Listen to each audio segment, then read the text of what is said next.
moo tax waradallahu lazina kafaru bi ghayzihim ku ko bind téeméeri yoon di ànd ak moom doo dellu gannaaw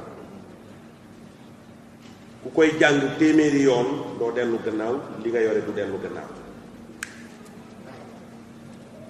man bi ghayzihim nee naa lu xayra ba aaya bi jeex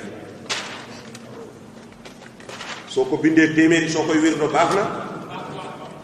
waradallahu lazina kafaru aaya bi ba mu jeex soo ko bindee téeméeri yoon di nekk ak moom doo dellu gannaaw soo koy wirdo téeméeri yoon doo dellu gannaaw même soo amee place bind ko sax di ko fa wis du dellu gannaaw joxe naa ko te yàlla rek a tax yéen it nag am ngeen yeneen waxu leen ma ko te yàlla tax waaye man wax naa leen te yàlla tax amiin li ma bëgg nag mooy ñi jàng alquran nañ ko bindal ñi ko jàngut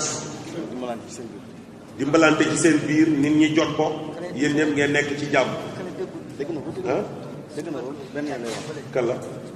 ah le béninois c'est-à-dire j'ai dit aux gens d'écrire waradallahu lazina kafaru jusqu'à la fin 100 fois le mettre dans votre pochette et ça vous glorifiera Inch'Allah.